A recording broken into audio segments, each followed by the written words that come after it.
God, that was terrible. Anyway, um, so I'm kind of freaking out here, and mainly because AI is more than just a trend. Things like Web3, what's it called? NFTs, even like Bitcoin trend, right? They didn't really pan out.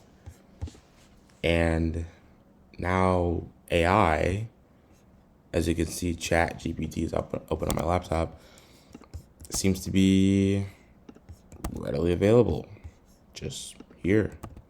Pardon me, I'm closing all my tabs. I don't need to open right now. Okay. Let's see what Chat GPT has to say about the future of AI. Will, let me see, will Chat GPT put software, will Chat GPT replace software engineers?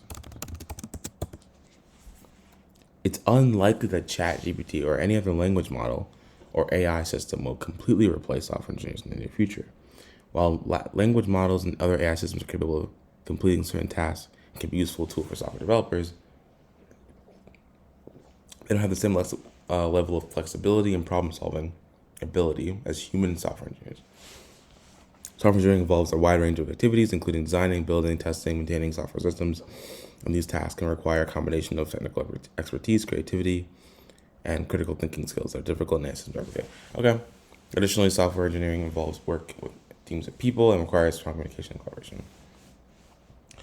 So, I mean, okay, they're saying that given that what the job is today, AI cannot replace us. But let's say the job changes, right? Let's say that the goalpost moves. And for some reason, the maintenance of systems, as it says, right? It says that what did it say? Imagine the designing, the building, the testing, and the maintenance of these systems becomes easier. Can't we then just train AI to do those things? To be able to design a system? I mean, how many systems are we going to design? Well, I guess there's such a thing as like creative software. Like, we're going to just keep abstracting. Like, oh, your AI takes too long to load. We're going to give you another service built on top of the AI to, huh. Because here's what I think, right? And for a second, pause on AI. In terms of making money, it's not about one thing for the rest of your life. It's about being able to pivot and switch and be comfortable with that. And even if it's uncomfortable, to commit and keep doing it. So as much as I've learned about software engineering today, at the same time, I'm just like, I gotta get ready to pivot because I can't keep doing this for the next 25 years. There's no way I'll have a career. 25 years? Not unless I broaden my skills. And do I think that building machine learning models will, I mean, the answer is yes and no, right? I think there are a lot of experts already out there. One. Two, I mean, the resources to build an AI, right? What does it take? Let's see this. What resources do I need to create my own AI? There are a few key resources. Hardware, right? You need a high-powered computer, a cluster of computers, strong processors, lots of memory, fast storage, large amounts of data, if I can get data collected. I need software, specialized software like Python, which I love. I need expertise of math, algorithms behind machine learning to write and debug code.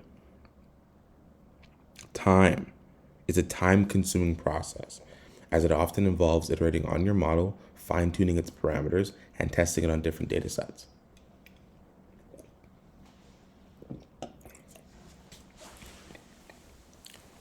That doesn't seem impossible, right? If I've got some time, I can definitely start. I mean, the thing that scares me the most is not the code that takes to write it, but it's the data storage and the computational power. It's data storage and computational power. I need a different system, a bigger system. How am I going to do that? I don't know. What kind of computer can train AI models? I'm digging deeper into the questions to try and get more about it. Size and complexity of models, data trains, AI models can train on standard desktop, laptop computer, while others can require a more powerful machine or even a cluster. The fast processor, lots of memory, fast storage, SSD, GPU, acceleration. Okay.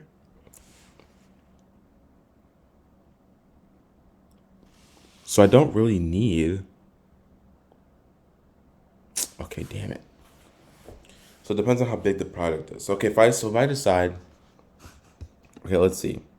What other. Let's see. What other AI exists at the moment? That a rule-based AI, expert systems, neural networks, composable layers, neurons, decision trees, natural language processing, computer vision, robotics. Okay, let's see. Is there a music creator? Music created by AI? I'll say music creation AI. 7 best AI music generators. SoundDraw. OpenAI has a MuseNet.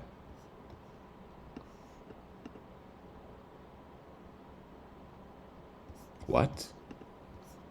Can generate 4-minute musical compositions to 10 different instruments and can combine styles from country to Mozart to Beatles.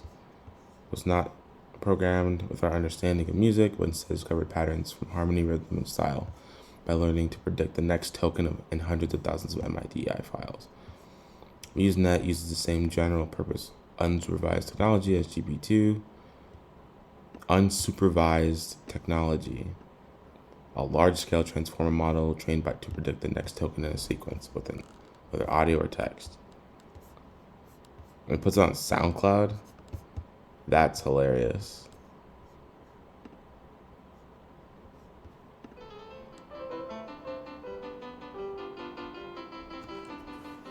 So AI, what, created this? You're lying.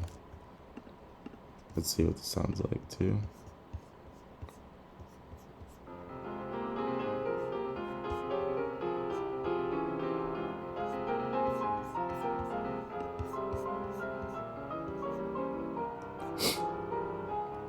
I mean, think of how, because I actually had an idea to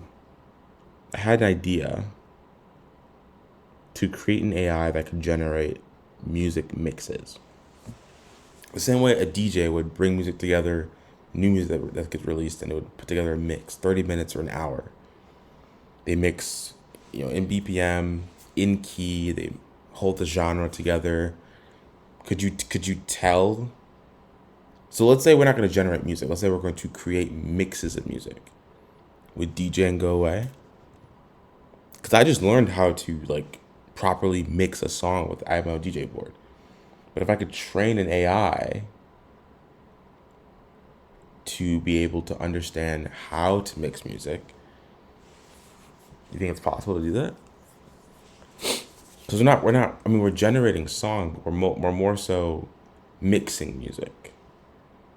So we're not really coming up with original pieces of work, song-wise, but mix-wise we are. So, I mean, that could be another way to get this done. And this is why I need a speech-to-text thing, because these ideas are just, I'm spewing them out without really considering the consequences. So, I don't know.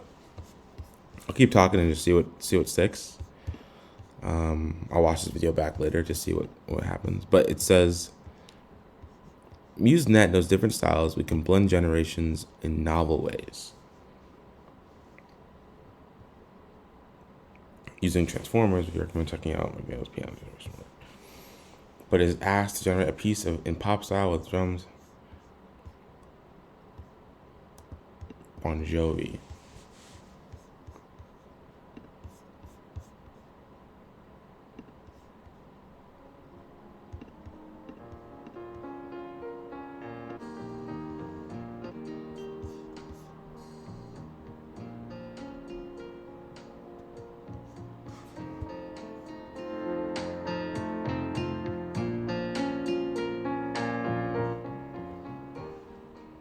The fact that I know it's made by AI makes it hard to see the humanity in it. It could evolve. Yeah, it could evolve. The group could evolve for sure.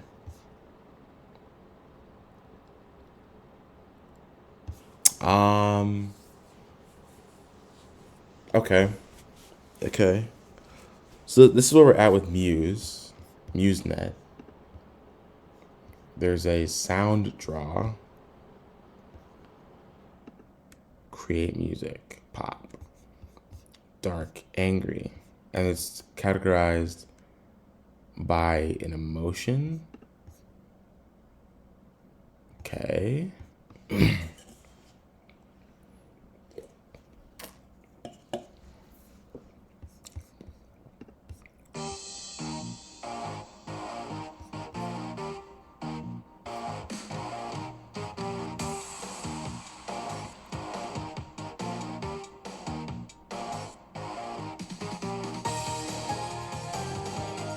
Wait, what?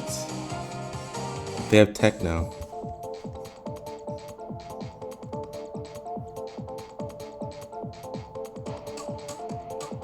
Oh, word?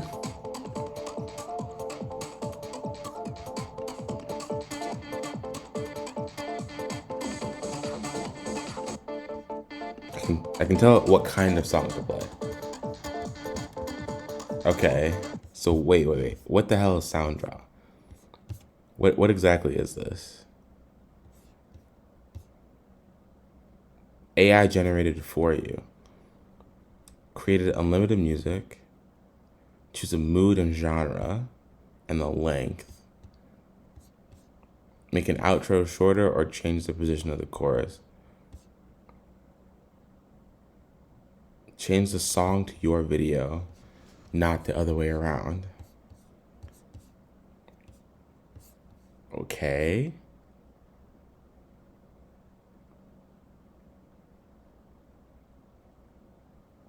Okay, so this is really about creating a song the way you want it and not so much finding a song that fits. Oh, that so it solves that. It creates value in that way.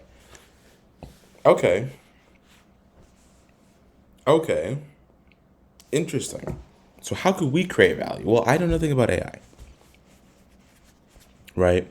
That's not a problem, but if I want to start tomorrow, it's like, I need to finish this other app I'm building. I can't stop halfway through. We don't do that anymore. I need to finish this money roundup app. I need to switch over as quickly as possible to working with AI, beefing up my system design skills, my data intense application design skills. I just need to become better, but not in general, but specifically get better specifically away from building APIs and more towards building systems that leverage APIs. Does that make sense? Again, these videos have no format, no editing, nothing. I literally just ramble and then upload it because it's my channel. I do whatever the fuck I want. Huh. Okay. Let's watch what the Primogen has to say. It's the evening of January 1st, 2023, and I wanted to take a moment to just address a question I always get. What do I build? How do I become a great engineer? How do I become a good engineer? Am I doing the right side projects? Now, I know tons of you ask this question. I know you're probably thinking it right now. And I wanted to take this question apart, and even more so, I wanted to take a really steep... What did I just do? It's the evening of January 1st, 2023, and I want projects can prevent and even cure burnout. I know.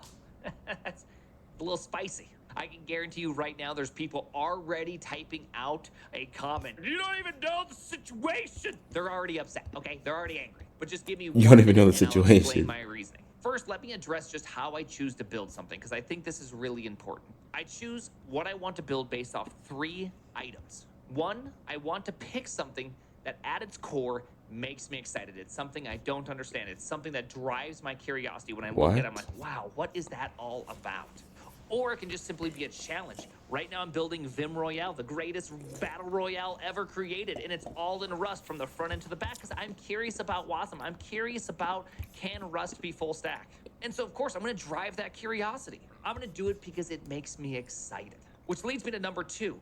What's the benefit? Define the benefit. And here's the deal. The benefit can be simple as I just need to build more, because at the root of every senior engineer is the experience of seeing a problem from multiple angles. And if you build project after project, you're gonna see it from so many different angles, and you're gonna just simply be a better engineer. Even just by sheer accident and time, you will become better.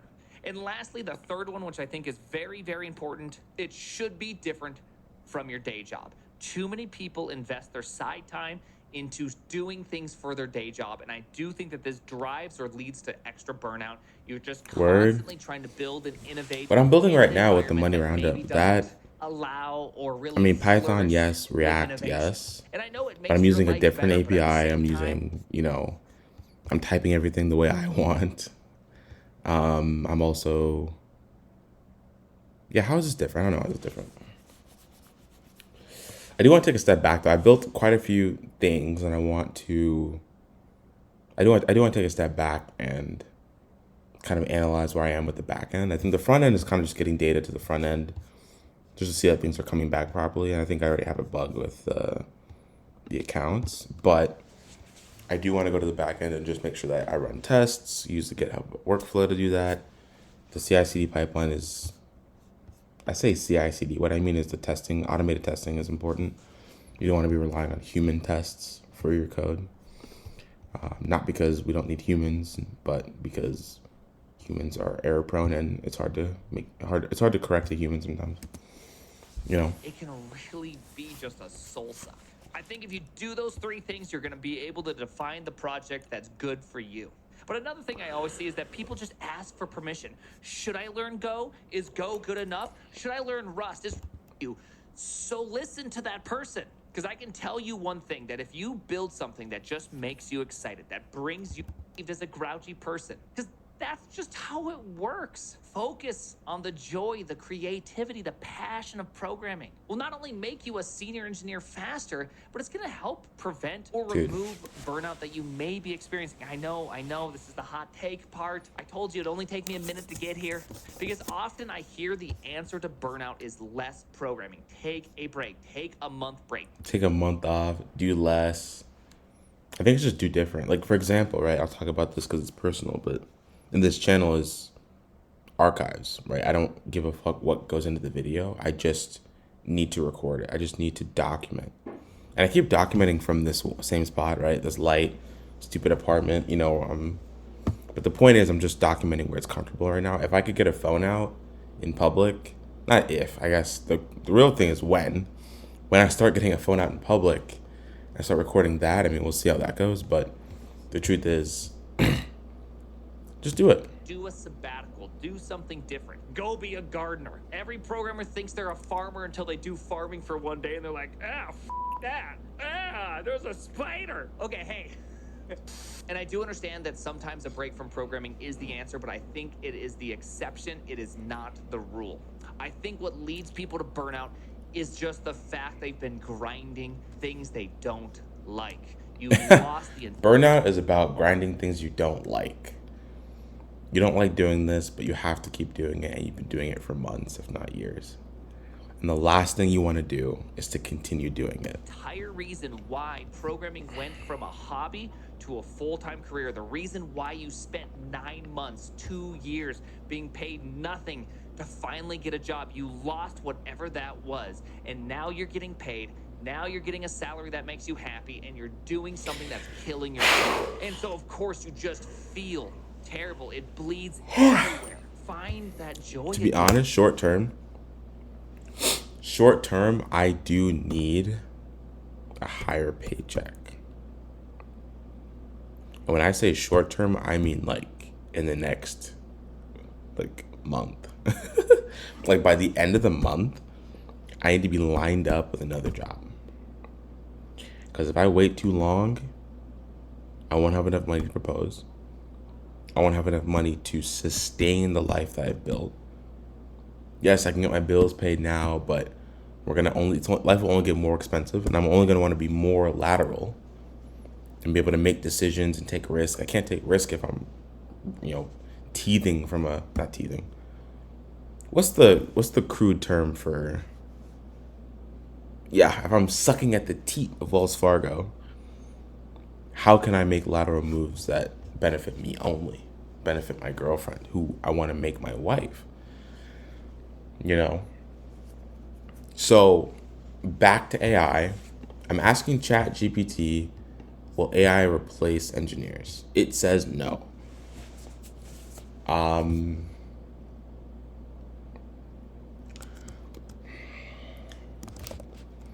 What can AI help us do?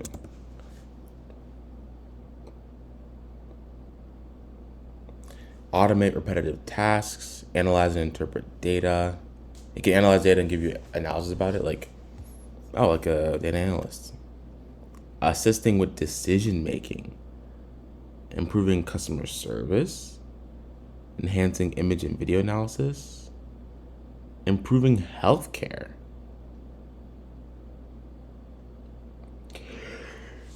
What?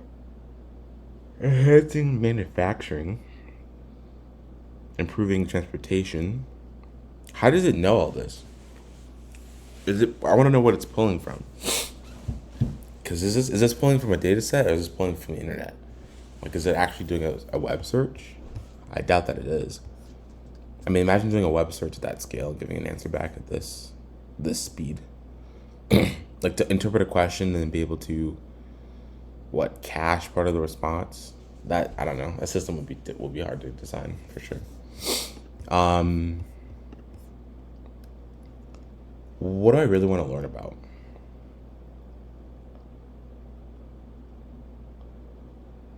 I don't want to be future proof. I do. Let's say I want to be future proof.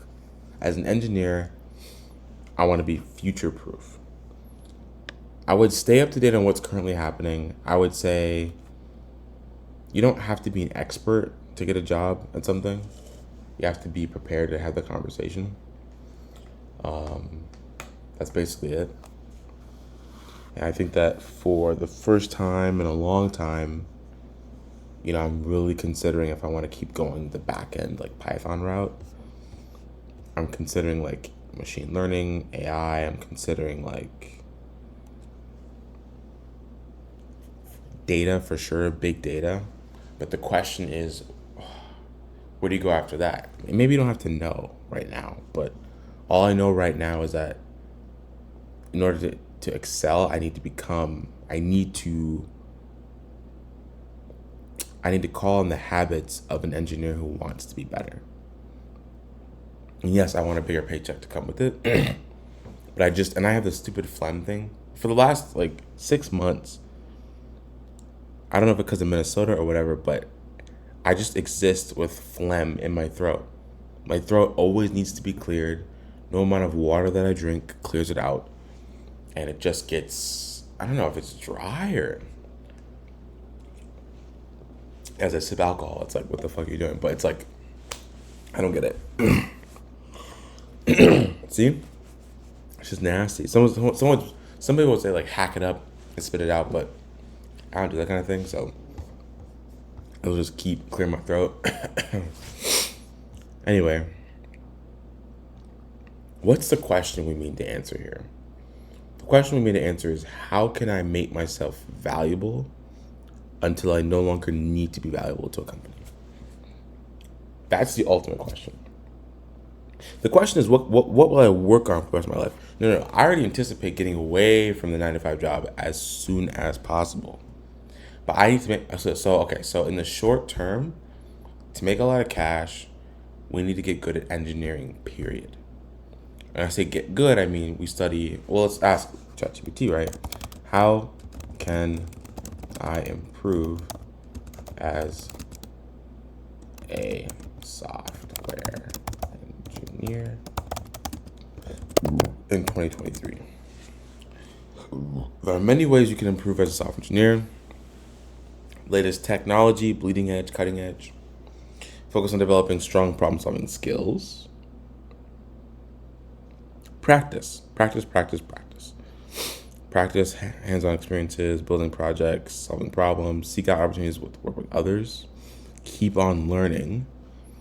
So these are pretty generic. It's generic advice. Doesn't say specifically what to work on, but it just says stay up to date, keep practicing, keep fresh, never don't fall off the wagon. Is what it's saying basically. So by building small projects, especially leveraging like, small and new framework. FastAPI is a new framework. Like, I think it's like a year or 2 or 3 old. Like it's so fresh. Django's old. I'm never using Django in my life. Sorry, Django sucks. Anyway, what's that ChatGPT? What is the best Python web framework?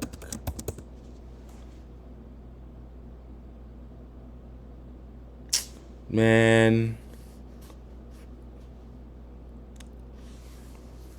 Flask, lightweight microwave framework. Pyramid.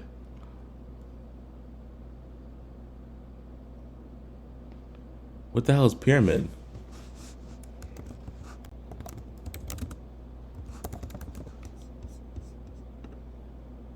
Are you serious? Is that real? They didn't even talk about FastAPI. Config, add route hello, add view, route name hello.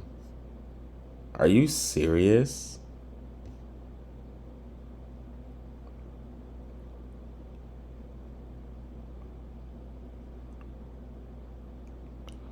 Are you kidding me? I didn't know this existed. Pyramid. It's like a tutorials. First app. So this looks pretty cool. It looks even less. It looks even more bare bones than Flask, which is not true. Flask is like 5 lines of code to start. This is looks more like 10 to 15 lines. Sorry if I'm slurring. The alcohol is getting to me. Callable declarations, imports. They're breaking down the actual code here. We're configuring the web servers. So now we're saying add route, add view. We're adding an app. We're making a server using Python's WSGI, right? Wow. This is crazy. I've never heard of Pyramid before in my life. Serve forever. Interesting. Data-driven application. Pyramid and SQL Alchemy. Ooh. Flask or Pyramid.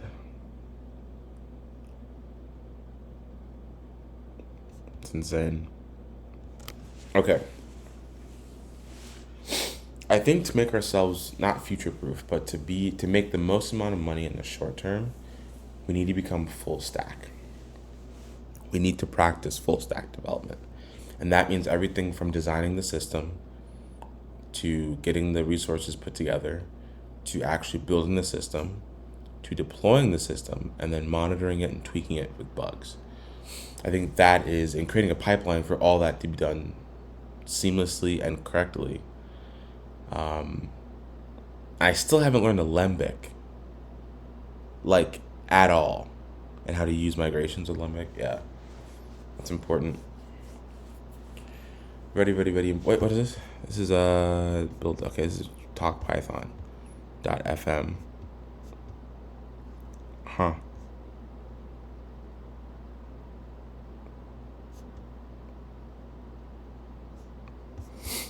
Crazy.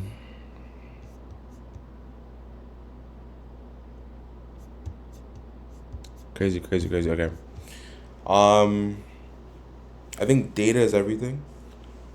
Data is becoming huge. Has been huge for a while. I think it's not going anywhere. I think in the short term, I think full stack is definitely a good play. I think, and I've been getting alerts on stuff like that for a while. If I look at my LinkedIn real quick,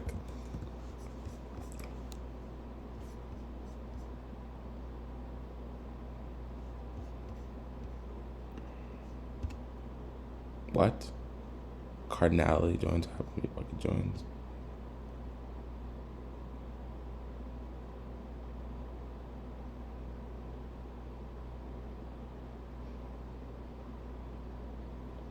This guy's talking about shit I've never heard of in my life, by the way. Um, there's one, you can do a thing where you view your profile as someone else who's like, as somebody else who's looking at it, which is kind of cool. That's not what I want.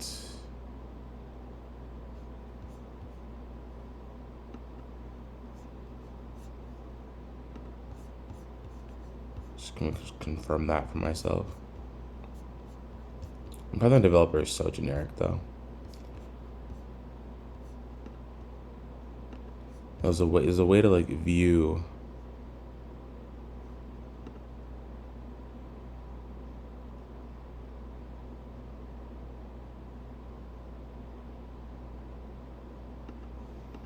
I want to make this platforms. That feels big time, right? Not that it feels, but it gives the right impression.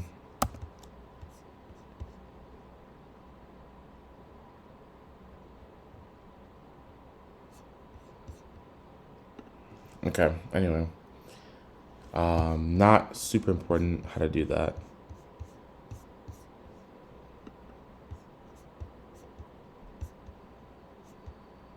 There's a way to like look at the profile as like as a person who made it. Oh, here. So I can see what's available to people as they look at my profile here. It's not that dense.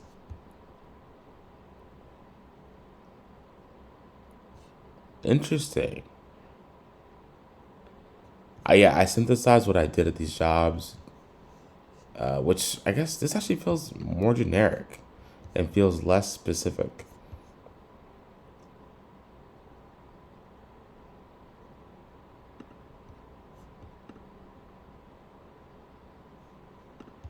Public, everyone. Yeah, this feels a little bit. I'm not a fan of this. I might go back again and change it.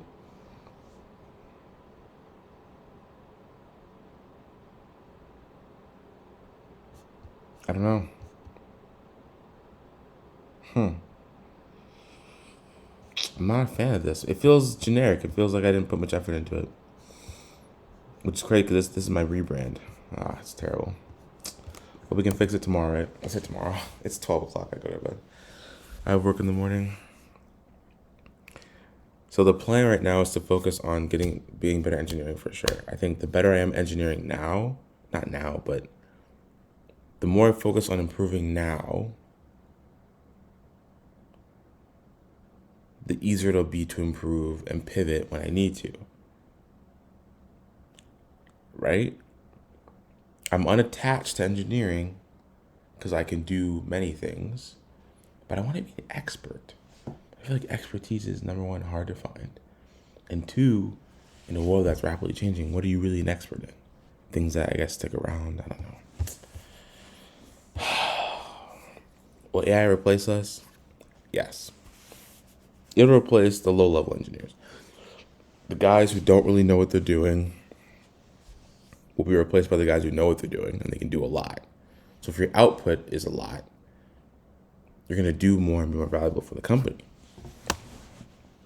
Right? You can't be invaluable if you're always able to produce 10x. And 10x is a term for the developer who can do 10 times more than his colleagues. that they just output more stuff. They don't. It's not. It's hard to explain, but they just kind of output more. It's crazy. Well, today's Tuesday. I have work at my day job. Working on more Application Express. On the side,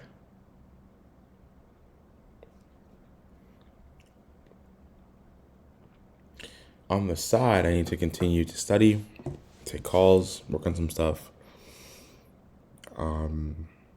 It's gonna be, one day at a time. That's all I can focus on, guys. One day at a time. If I think too far ahead, I'm gonna get paralyzed. I'm gonna have that what's it called? Analysis paralysis. Where I can't make a move because I'm so focused on making all the right moves. Will AI replace us? Yes. Best move, as I said already, is to just focus on getting better, especially when it comes to big data. Data intensive applications is huge, but it's the baseline, right? But it's the building blocks of a system to solve many problems. It's not about memorizing a single technology, but it's about being good at what you do, maybe via a technology, but being able to adapt those problems to different tech stacks, languages specifically, and things like that. I feel like I can't really conclude this properly. I feel like my head's still spinning, but I gotta go to bed. I gotta sleep. Yeah, this Cayman Jacks, not sponsored. Would love to be, but Cayman Jacks, good for you. Good cocktails. Cocktails in the can. Yeah, I didn't do a problem today. I did not do a string. And you gotta rest. You gotta rest. Sometimes you gotta rest.